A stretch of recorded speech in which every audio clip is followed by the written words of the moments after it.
ಅಡ್ರಾವ್ ಗ್ರಾಮದ ಲಕ್ಷ್ಮಿ ಮತ್ತು ರೇಣುಕಾದೇವಿ ಪಾದಕಮಲಗಳಿಗೆ ಹಣಿಮಣಿದು ಇವತ್ತು ಸೌದತ್ತಿ ಗ್ರಾಮದ ಜಾಕ್ವೆಲ್ದಿಂದ ರಾಯಬಾಗ್ ಮತಕ್ಷೇತ್ರದ ಮತ್ತು ಚಿಕ್ಕೋಡಿ ತಾಲೂಕಿನ ಒಟ್ಟು 39 ಕೆರೆಗಳಿಗೆ ಈಗಾಗಲೇ ಡಿಸೆಂಬರ್ ತಿಂಗಳಲ್ಲಿ ನೀರಿಗೆ ಪ್ರಾರಂಭೋತ್ಸವಕ್ಕೆ ಚಾಲನೆಯನ್ನು ಕೊಟ್ಟಿದ್ದು, ನಂತರ ಮಳೆ ಕಡಿಮೆ ಆದ ಕೂಡಲೇ ಪೈಪ್ಲೈನ್ ಎಲ್ಲ ಮೋಟರ್ ಬಂದದು.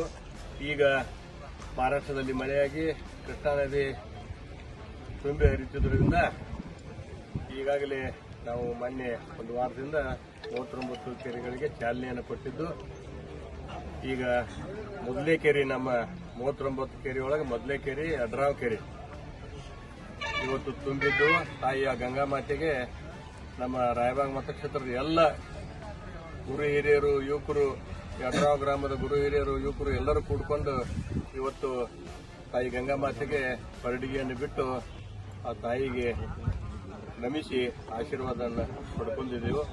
ಇನ್ನು ಮುಂದೆ ನಂದಿಕೂಳಿ, ಮೇಕಳಿ, ಉಬ್ಬರವಾಡಿ, ಬೂದ್ಯಾಳ್, ದೇವನಕಟ್ಟಿ, ಮಾವಿನೊಂಡ, ಬೆಂಡವಾಡ ಈ ಎಲ್ಲ ಕೆರೆಗಳಿಗೆ ನಾವು ಭೇಟಿಯನ್ನು ಕೊಡುವರಿದ್ದು, ನಮ್ಮ ರಾಯಬಾಗ್ ಮತಕ್ಷೇತ್ರದ ಮಂಡಲ ಅಧ್ಯಕ್ಷರಾದಂತಹ ಪೃಥ್ವಿರಾಜ್ ಜಾಧವ್ ಸರ್ಕಾರ ಅವರು ಮತ್ತು ಜಿಲ್ಲೆಯ ಚಿಕ್ಕೋಡಿ ಜಿಲ್ಲೆಯ ಉಪಾಧ್ಯಕ್ಷರಾದಂತಹ ಶೇಖರನ ಕಳದಾಳಿ ಅವರು ಮತ್ತು ಪ್ರಧಾನ ಕಾರ್ಯದರ್ಶಿ ಸದಾಶಿವ ಹರಿಂಗಳಿ ಅವರು, ಕಾರ್ಯದರ್ಶಿ ಬಸವರಾಜ್ ಡೊಣವಾಡಿ ಅವರು ಮತ್ತು ರೈತ ಮೋರ್ಚಾ ಅಧ್ಯಕ್ಷರಾದಂಥ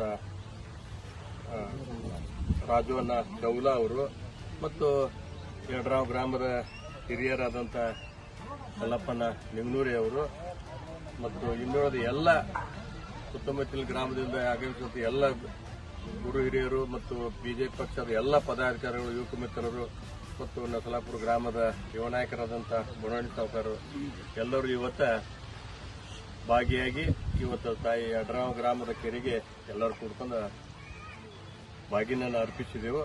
ಅದಕ್ಕೆ ಗಂಗಾ ಮಾತಾ ನಮ್ಮೆಲ್ಲರಿಗೂ ಕೂಡ ಆಶೀರ್ವಾದ ಇರಲಿ ಮತ್ತು ಇವೆಲ್ಲ 39 ಕೆರೆಯನ್ನು ತುಂಬಿಸುವಂಥ ಒಂದು ಭಾಗ್ಯ ನಮಗೆ ಸಿಕ್ಕೈತಿ ಇವತ್ತು.